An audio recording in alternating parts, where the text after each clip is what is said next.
Students, hi, Instructor Robertson here, week 4 of ENT 110. And we have several things this week that are on the docket. You have your midterm exam. There's a short video for that. There are several things this week that are part of the week's work. First of all, let me talk about the discussion post. So the discussion post is actually a 2-week discussion. And this is really the beginning stages of you thinking about a project or a topic that you may want to explore a little bit more. And we're going to come up with a short outline as to your idea for a project, an entrepreneurial project. Does it have to be realistic? Well, from a market standpoint, yes. But is this something you have to implement or maybe even desire to implement? No. You're going to come up with an idea, though, over the next couple weeks for a project. Now, next we are, so be thinking about that. So whatever, the idea that you are coming up with, start thinking about things that you see out in the world, different ideas maybe that you're already working on. Just, it doesn't matter how you came about the idea. If you've asked friends and family, things that they're missing, things that you need, whether it's a product or service, whether you want to implement something local, just come up with some sort of idea that might be of interest to you. All right, so I will circle back with that next week. So I will jump into that in week 5, having you, as part of your homework, come up with a specific idea. But just be thinking about that in the background. Now, in this discussion post that we are doing, you are going to be looking for an individual. It can be a local individual that you know. It could be someone that is out of town. You can interview an individual in person. You can interview them via phone, via FaceTime, via Zoom. Or if you are unable to do any of those, you can interview them, send some interview questions to them over the internet. And so for this post, you have several questions. There's A through I here. And so the discussion topic is, as students, you can apply your interest in entrepreneurship by speaking with local entrepreneurs. And you can use folks out of town, just figure out a way that you can kind of get the information down from them. For this discussion, please contact an entrepreneur in an industry or business that interests you. Focus on how and why this entrepreneur started his or her business. Be sure to include as much information on the following topics as possible. So really, I'm looking for bullet points. So I have A through I. So first, if the entrepreneur is willing to share their name and company name, that's letter A, pretty easy. So you can just list really A through I in your discussion post. And you can do this in a Word doc, and then you could upload the Word doc. You could do it in a Word doc, copy and paste it into your discussion post. And it's really to share with other folks as well.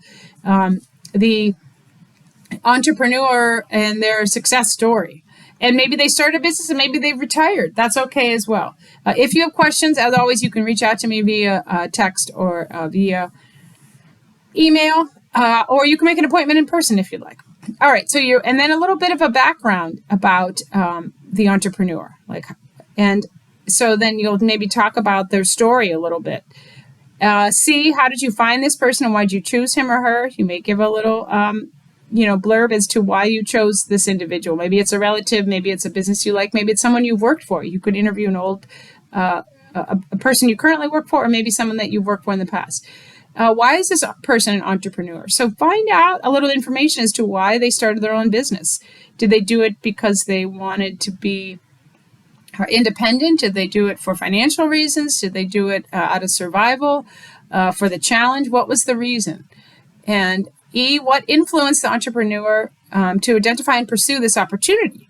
So we're starting to get our feet wet here, thinking about how does an entrepreneur identify something that could be successful? And then what would make you pursue that opportunity? So you're going to be doing this with an idea as well. Again, it's theoretical, so you do not have to actually implement an idea, unlike your entrepreneur, which did. And then F, how did the entrepreneur's background, family history, prior education, work experience affect the opportunity discovered? So the experience level, education, etc. of the entrepreneur, did that influence how well they were able to capture the opportunity and move forward? G, what did the entrepreneur do to turn the opportunity into a business? So what were a couple things that the individual you're interviewing that they did to take the idea and operationalize it into some sort of business? H, what major problems? So if it could be something related to COVID, but anything that maybe the entrepreneur challenges the entrepreneur had to overcome along the way, and how they overcame those challenges. And then last but not least, why does the entrepreneur feel that they were successful? And ask them in their own words. So these are questions that you can either ask in person, you can ask over Zoom, and worst case scenario, you can ask over email. And then you're going to fill these in. Try and get all of them if you can. If not, that's okay as well. And put those in a response. So you're going to put those in to a response, and then we are going to use this in 2 weeks. You have 2 weeks to work on this. We're going to use this. So you have week 5 and week 6. We're going to use this during week 7. Actually, this will be due, it's not during week 4, it'll be due at the beginning of week 6. So it's beginning of week 5 is coming up next week. The beginning of week 6 is when this will be due, at the end of week 5. And so in week 6, we will be doing a few things relating to discussion, looking at each other's posts. And we will also, you can be doing that as well over the next 2 weeks. And then we will be coming up with our own ideas that we will use in a small outline for the end of the term as a project. So you can list these in the response, and that is your discussion post.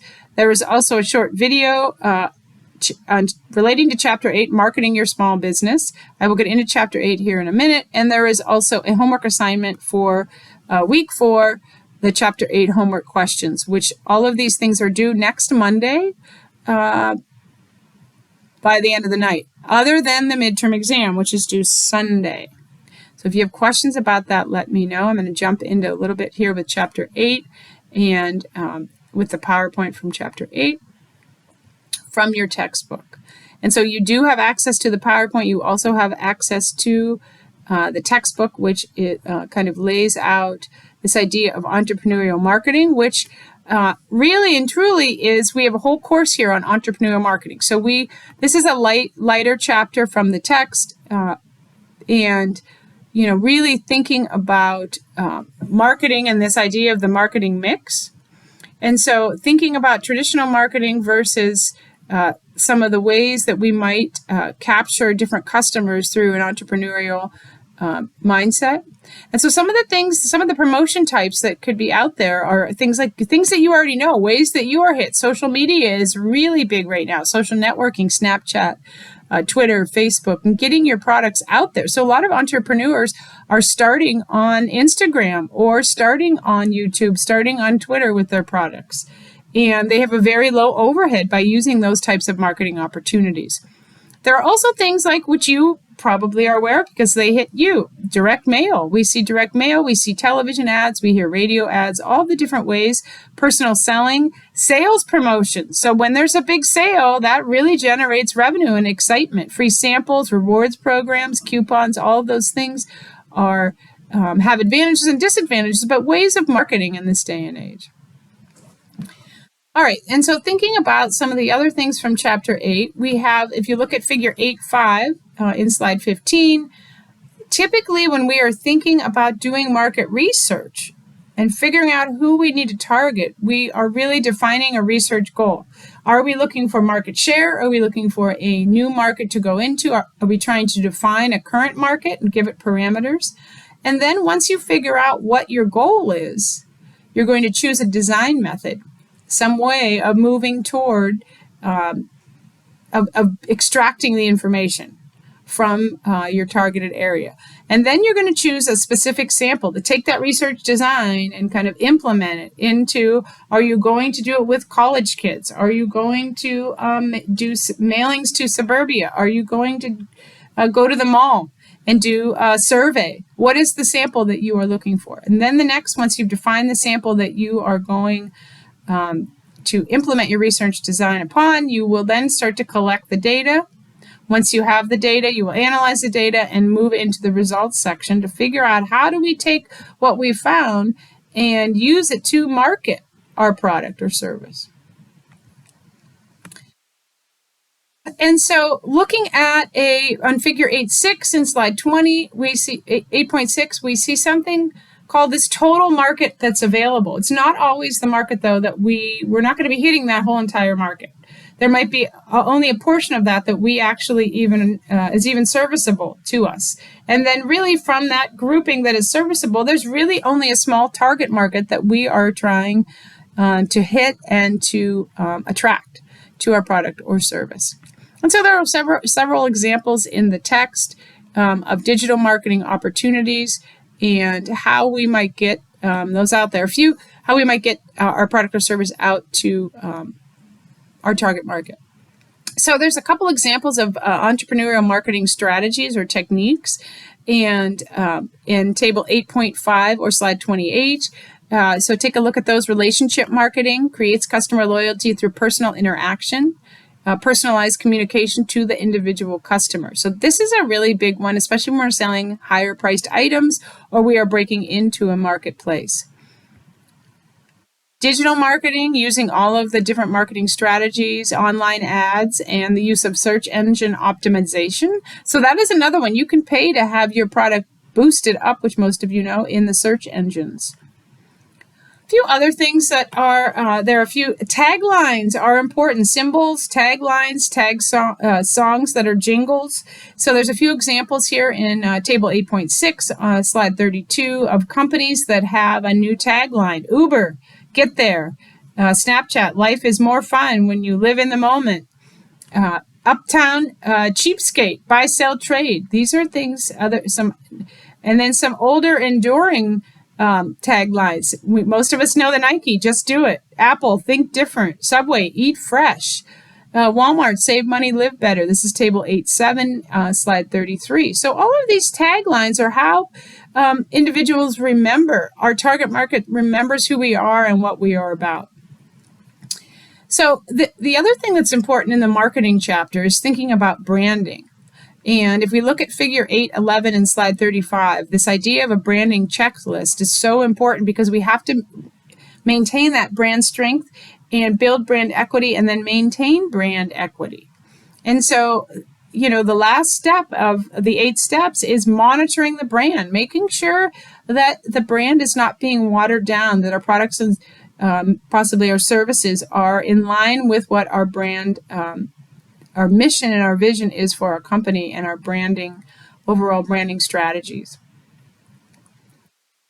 All right, and so working with a marketing plan, there's a sample plan here. Slide 40 starts to talk about your marketing plan selection or section. And so you actually, if you take our marketing course here, which is a requirement for the business degree, you will find that you like to kind of dive deep into a marketing plan. And there are a few things that are very important. Identifying the need that you are, or the opportunity when you are thinking about marketing, and thinking about how you are going to penetrate the marketplace. And so come up with a picture and some strategies, really, and marketing objections that incorporate your business model. And so this is going to set, in marketing objectives, you're going to set specific market share growth, brand awareness, your pricing strategies. And so really this marketing mix of the 4 Ps, which you will talk about in the marketing course, we talk about in Business 101 as well. So the 4 Ps of pricing, promotion, product, and placement.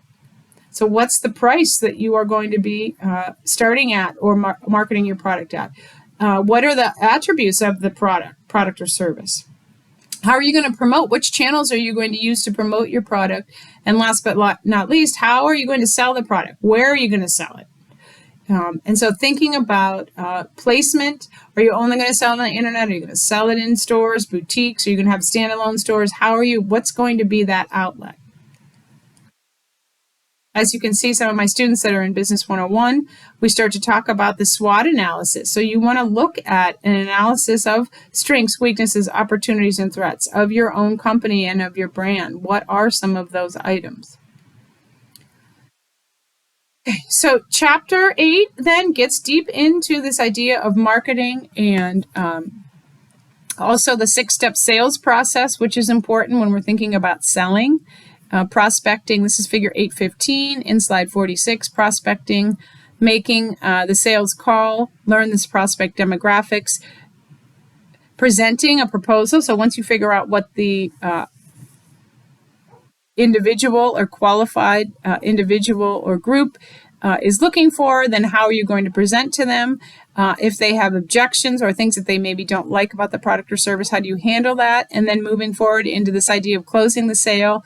And then how do we ask for referrals once we have a relationship and are moving forward? So thinking about the selling process, the 6-step selling process, figure 815, I believe I have a homework question regarding that. So if you have questions on Chapter 8, there is only one chapter. If you have trouble opening Chapter 8, for whatever reason, the PowerPoint, remember when you look at your Blackboard, if you're looking at your Blackboard, on the left-hand side of your screen, you will see 3 little dots. So it will say OSX Entrepreneurship Chapter 8, and then over, when you are looking at your screen, it will be on your right. There are 3 little dots. You click on those 3 little dots, and you should have the option to download the PowerPoint. And so you scroll down and you click download, and then you open the PowerPoint from your downloads. For some reason, some of these PowerPoints, the way they load, and I've reloaded them and they just won't load properly into Blackboard. I don't know if it's a Blackboard problem. I've tried loading from campus. I'm not sure. Maybe it's the actual textbook and the source of these PowerPoints. But if you run into trouble, you can always download the PowerPoint from the 3 little dots. And don't forget Chapter 8 homework, which is due next Monday night. Again, if you have questions, always, always, always reach out to me. I am on campus tomorrow, and I am on campus Thursday. I'm available to meet Friday. If you need to, let me know. So have a wonderful afternoon, and I will get back at you shortly.